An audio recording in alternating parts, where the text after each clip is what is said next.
Turo introduced dynamic pricing over a year ago now, and if you were to ask hosts how they feel about this, you'll get some that say they like it, some that say they love it, and some that say they hate it. And despite the fact that dynamic pricing has been around for quite a while now, I still do see a lot of frequent questions regarding this topic, not only here on YouTube, not only directed to me personally, but also on like Turo Facebook groups. And so I thought it was a good time to do sort of a dynamic pricing refresh to go over some of the things that dynamic pricing is, what it isn't, and how you can ultimately navigate dynamic pricing to most efficiently run your fleet.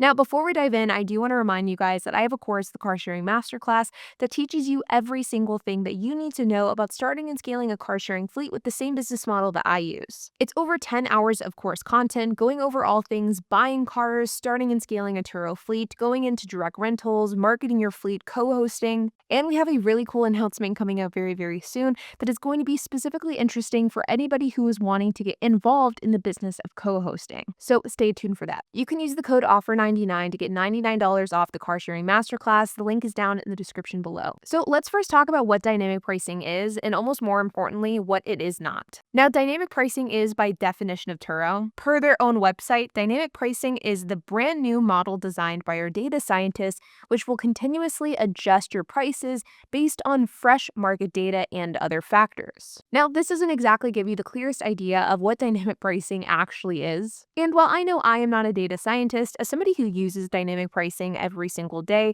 I do have a pretty good idea of how it works and how you can best navigate this. Now, with dynamic pricing, I've always been a bit curious to see where Turo gets these prices for these vehicles. Is it based off of averages on the Turo platform, industry averages, or is it potentially just the price that Turo wants these vehicles to be priced at? Turo, at the end of the day, controls the Turo platform, and they may have a certain amount of money that they want these cars on the platform to make. And because of the fact that Turo can control prices to a degree, they can either artificially increase or decrease prices based off of dynamic pricing. I don't know. Either way, Turo has a number in their mind of what they think your car is worth, and that is what I consider to be your baseline. Now, you can adjust your pricing above or below this baseline, but by default, Turo will set it here. Now, there are a few things about this baseline price that I want to talk about. This baseline price does not adjust based off of day-by-day demand, and I really wish that it did. For example, I have an Airbnb, and with Airbnb, I use a tool called Price Labs for my property. With this tool, I set a floor and ceiling price, and Price Labs automatically adjusts my pricing based on this range. And so, for example, if it's the middle of the week and the weekend is quickly approaching and we don't have a reservation for the weekend, Price Labs will automatically decrease the price of our property based off of the parameters that we've set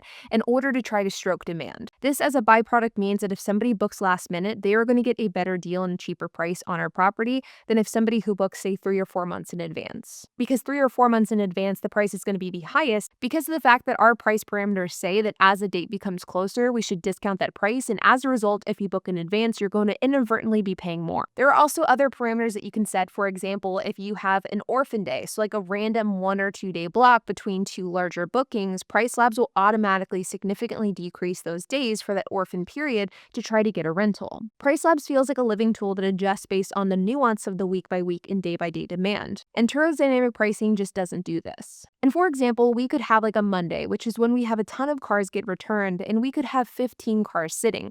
Obviously, we need to lower prices in this example, and yet Turo dynamic pricing won't do that. And I'll actually have to automatically adjust pricing to reflect this temporary lull given the day of the week. So I would go as far as to say that I think Turo dynamic pricing actually isn't that dynamic at all. And so the gist that I want you to take away thus far is that Turo dynamic pricing isn't really that dynamic. It doesn't adjust based off of day-by-day demand. Instead, what it does do, and I think what it does pretty well, is adjust based off of the day of the week or the seasonality. But this is sort of like the long-term surface level understanding of saying, okay, a Friday, Saturday, and Sunday are going to most likely be busier than a Monday, and thus prices should be higher. Or where dynamic pricing I think does pretty well is pricing for holidays. For example, Labor Day, 4th of July, Thanksgiving. These holidays, in my experience, dynamic pricing prices cars extremely aggressively, being a very high price. And because of dynamic pricing, I have been able to book my cars for a higher daily rate during these large holidays than I would have otherwise been able to get because I personally wouldn't have priced them that high, and thus dynamic pricing proved to be a pretty big benefit here. Another thing that every Turo host should understand is that Turo dynamic pricing definitely misses the mark sometimes. I have said this so many times on my channel, but dynamic pricing is absolutely not a set it and forget it tool, and you should be using it in conjunction with actually managing your pricing manually. And you should absolutely be going into your calendar and adjusting your prices on a daily basis as needed. I have found that sometimes Turo will price my lower end cars within a few dollars of my significantly nicer cars, which is doing a disservice to both segments of cars and is hindering rentals. On the same topic, you may find that whenever you get a car for the first time listed on Turo,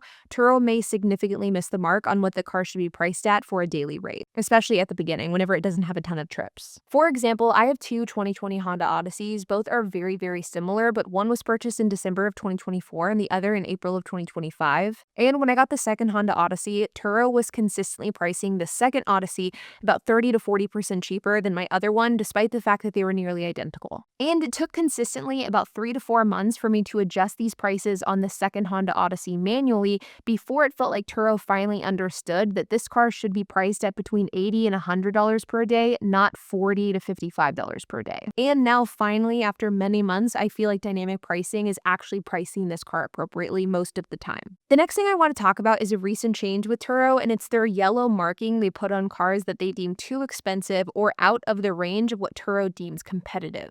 Now, I don't know about you guys, and if you have specific thoughts on this change and these like yellow shadings, I would love to hear your thoughts down in the comments below. But I have found that this yellow marking that Turo uses to label cars as overpriced is typically pretty inaccurate. This is happening more frequently on my Odysseys, and I don't find that there is any real decline in my bookings when my cars are in the yellow versus when they aren't. Now, Turo has obviously implemented this to let hosts know that their car is outside of what Turo really deems acceptable or competitive, but in my opinion, there is very little merit to this. And I personally don't think that you should put too much weight into which cars are marked as yellow versus which ones aren't. Because at the end of the day, whenever it comes to adjusting your price, you should be adjusting your prices off of demand. If you find that your cars are just flying out of your lot, they're booked back to back to back with very little lead time in between, this is a good indicator that your cars are probably too cheap. However, if your cars are sitting for days or weeks at a time with very few bookings, this is indicative of your cars being too expensive. Prices of cars vary from car and to market, and they can even vary from host to host as well. Me being a Turo host that has been on the platform for 8 years, I have thousands and thousands of trips, my availability is 24/7, my prices can probably be a bit different than a host who has very strict availability or a brand new host. Learning how to price your cars appropriately is a skill that you will get better at and refine over time. And while I do think that dynamic pricing is probably better than nothing, and I think that it can be a helpful tool, you should absolutely not put too much weight into it, and you shouldn't solely rely on it to price your cars appropriately. And instead, you should learn what your market dictates, and you should price your cars off of demand. Like always, you guys, I hope that you enjoyed this video. If you have any questions, comments, if you have anything to add, I would love to hear it, so make sure to leave a comment down below. And while you guys are at it, make sure to hit the like button, hit that subscribe button, and hit the notification bell, and I will see you guys in the next video.